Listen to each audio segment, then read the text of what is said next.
జై శ్రీరామ్ అందరికీ నమస్కారం వెల్కమ్ టు న్యూస్ అఖండ నేను మీ కస్తూరి శ్రీధర్ మిత్రులారా అణుబాంబు పరీక్షల విషయంలో మన మోడీ ప్రభుత్వం ఒక సంచలనమైనటువంటి నిర్ణయం తీసుకునింది సరే ఇంతకో ఆ నిర్ణయం ఏంది దానివల్ల మన దేశానికి ఎటువంటి ప్రయోజనాలు చేకూరనున్నాయో ఈ న్యూస్ ద్వారా చెప్పే ప్రయత్నం చేస్తా ఓకేనా న్యూస్ మాత్రం సూపర్గా ఉంటుంది మిత్రులారా ఈ న్యూస్ చెప్పబోయే ముందు మీకు అందరికి కూడా ఒక చిన్న విజ్ఞప్తి ఎవరైతే మన ఛానల్కు ఆర్థిక సహకారం అందిస్తున్నారో మమ్మల్ని ప్రోత్సహిస్తున్నారో ప్రతి ఒక్కరికి కూడా పేరు పేరున ఈ వీడియో ద్వారా మీకు అందరికీ ధన్యవాదాలు తెలియజేస్తున్నా అలాగే ఇక్కడ ఇంకొక విషయం ఏంటంటే మనకు సహాయం అందించే వాళ్ళ సంఖ్య చాలా అంటే చాలా తక్కువగా ఉండాలి కేవలం అతి కొద్ది మంది మాత్రమే సహకారం అందించేదానికి ముందుకు వస్తున్నారు దయచేసి ప్రతి ఒక్కరు కూడా స్పందించండి మీ శక్తి మేరకు నెలలో ఒకసారి మన ఛానల్ నిర్వహణకు అదేవిధంగా మన ఛానల్ బలోపేతానికి మీ శక్తి మేరకు ఆర్థిక సహకారం అందించాలని చెప్పేసి ప్రతి ఒక్కరిని కోరుకుంటున్నా ఇక్కడ విషయం ఏంటంటే ఇప్పుడు ఈ కమ్యూనిస్ట్ ఛానల్స్ ఉంటాయి అలాగే ఈ జిహాదీ బ్యాచ్ ఉంటుంది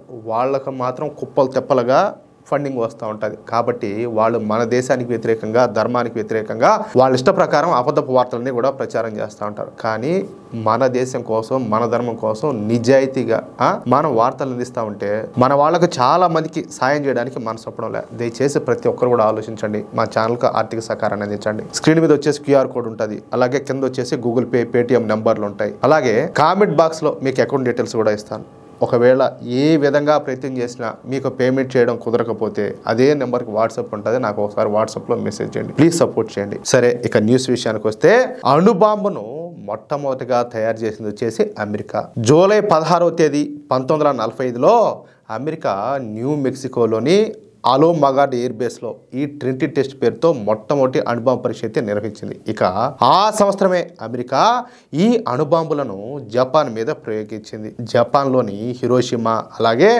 నాగసాకి నగరాలపైన అమెరికా ఈ న్యూక్లియర్ బాంబులను ప్రయోగించింది ఆ న్యూక్లియర్ బాంబుల శక్తి కేవలం 9 కిలోటన్నులు మాత్రమే అయినప్పటికీ ఆ రెండు అణుబాంబుల మూలంగా ఈ హిరోషిమా అలాగే నాగసాకి నగరాలలో 2 లక్షల మందికి పైగా ప్రజలంతా కూడా చనిపోయినారు దీంతో అణుబాంబు శక్తి ఏమిటో దాని ప్రభావం ఏ విధంగా ఉంటుందో ఈ ప్రపంచానికైతే తెలిసి వచ్చిందనమాట ఇక అమెరికా తర్వాత అమెరికా కంటే శక్తివంతమైనటువంటి అణుబాంబును 1949లో సోవియట్ యూనియన్ తన మొదటి అణుబాంబు పరీక్షను అయితే నిర్వహించింది ఇది అమెరికా అలాగే ఈ సోవియట్ యూనియన్ మధ్యన అణు ఆయుధ పోటీకి దారితీసిందనమాట అంటే నువ్వు ఎక్కువ పవర్ఫుల్ బాంబు తయారు చేస్తావా లేదా నేను ఎక్కువ పవర్ఫుల్ బాంబు తయారు చేస్తానా అట్లా ఆ లెక్కన ఆ తర్వాత బ్రిటన్ ఈ అణుబాంబు పరీక్షలు నిర్వహిస్తే ఆ తరువాత ఫ్రాన్స్ దేశం ఈ అణుబాంబు పరీక్షలు నిర్వహించింది ఇక ఆ తర్వాత చైనా కూడా ఈ అణుబాంబు పరీక్షలను విజయవంతంగా నిర్వహించింది సరే ఇక ఆ తరువాత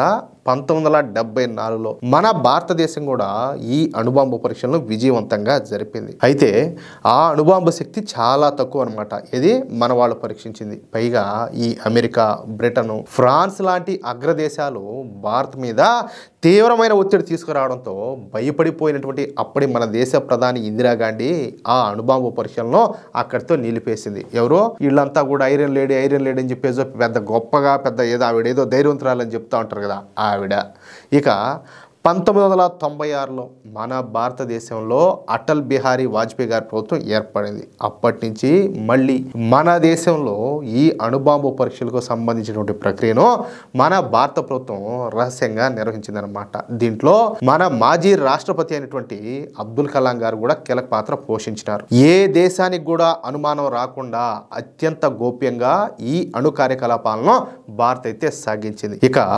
1998లో మన దేశం అటల్ బిహారీ వాజ్పేయి గారి నేతృత్వంలో 1కి 5 సార్లు ఈ అణుబాంబు పరీక్షలు అయితే నిర్వహించిందనమాట ఈ అణుబాంబు శక్తి ఎంతనో తెలిసిన ఏకంగా 120 కిలోటన్నులు ఇక అప్పటి నుంచి మన దేశంలో ఈ అణుబాంబులను తయారు చేయడం ప్రారంభించారు మనల్ని చూసి ఈ పాకిస్తాన్ కూడా 2 దిక్కుమాలిన అణు పరీక్షలు అయితే నిర్వహించింది అంటే మేమే తక్కువ తిన్నామా అన్నట్టు ఈ పాకిస్తాను ఈ న్యూక్లియర్ టెక్నాలజీను యూరప్ నుంచి దొంగతనం చేసింది అర్థమవుతుందా యూరప్ నుంచి దొంగతనం చేసి ఈ అణుబాంబును తయారు చేసిందనమాట దాని సామర్థ్యం కేవలం 3 కిలోటన్నులు మాత్రమే ఈ విషయంలో పాకిస్తాన్కు మన శత్రు దేశమైనటువంటి చైనా సహాయ సహకారాలను అందించింది ఎందుకంటే మన దేశం మీద కన్ను అనమాట the Stockholm international peace research institute ప్రకారం 2025 జనవరి నాటికి ప్రపంచవ్యాప్తంగా 13,080 అణ్వాయుధాలు ఉన్నాయంట. చూడండి ఎడా ప్రపంచవ్యాప్తంగా. రష్యా దగ్గర అత్యధికంగా,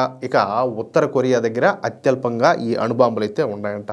దేశాల వారీగా చూస్తే రష్యా దగ్గర 6,255 అణుబాంబులు, అమెరికా దగ్గర 5,550, చైనా దగ్గర వచ్చేసి 350, ఫ్రాన్స్ దగ్గర వచ్చేసి 290, బ్రిటన్ దగ్గర వచ్చేసి 225, మన భారతదేశం దగ్గర వచ్చేసి 180, ఇకపోతే పాకిస్తాన్ దగ్గర 165, మన మిత్రదేశం ఇజ్రాయెల్ దగ్గర 90 అణుబాంబులుంటే ఉత్తర కొరియా దగ్గర కేవలం 40 నుంచి 50 వరకు ఈ అణ్వాయుధాలు ఉండేట్టు తెలుస్తుందన్నమాట. అయితే ఈ అణ్వాయుధ ప్రయోగాలు 1996తో ముగిసిపోయినాయి. ఆ తర్వాత ఏ దేశం కూడా ఈ అణు పరీక్షలు అయితే నిర్వహించాల. అయితే అప్పటి నుంచి దాదాపు 30 సంవత్సరాల తర్వాత మళ్ళీ ఈ అణుబాంబుల తయారీ ప్రక్రియ అనేది అగ్రదేశాల మధ్య ఊపందుకునింది. మొన్న ఈ మధ్యనే రష్యా అణ్వాయుధ సామర్థ్యం ఉన్నటువంటి అండర్ వాటర్ డ్రోన్లను తయారు చేసి వాటిని విజయవంతంగా ప్రయోగించింది. దీనిని చూసి చైనా, అదేవిధంగా పాకిస్తాన్ దేశాలు రహస్యంగా అణ్వాయుధ కార్యకలాపాలను వేగవంతం చేసినాయంట. ఈ విషయాన్ని స్వయంగా అమెరికా అధ్యక్షుడు డొనాల్డ్ ట్రంప్ తెలియజేసినాడు. అంతేకాకుండా చైనా ఈ మధ్యన అంతరిక్షంలో నుంచి ప్రయోగించేటటువంటి సరికొత్త FOBS వ్యవస్థను కూడా అభివృద్ధి చేస్తుంది. దీంతో మళ్ళీ ఇప్పుడు కొత్తగా ఈ అణు పరీక్షలు నిర్వహించాలని చెప్పేసి అమెరికా కూడా ఒక నిర్ణయానికి అయితే వచ్చింది. అంటే అమెరికా, రష్యా, పాకిస్తాను, చైనా దేశాలు ఈ అణ్వాయుధాల తయారీ ప్రక్రియలో నిమగ్నం అయిపోయినాయి. మరి అలాంటప్పుడు మన దేశం చూస్తా కూర్చుంటుందా?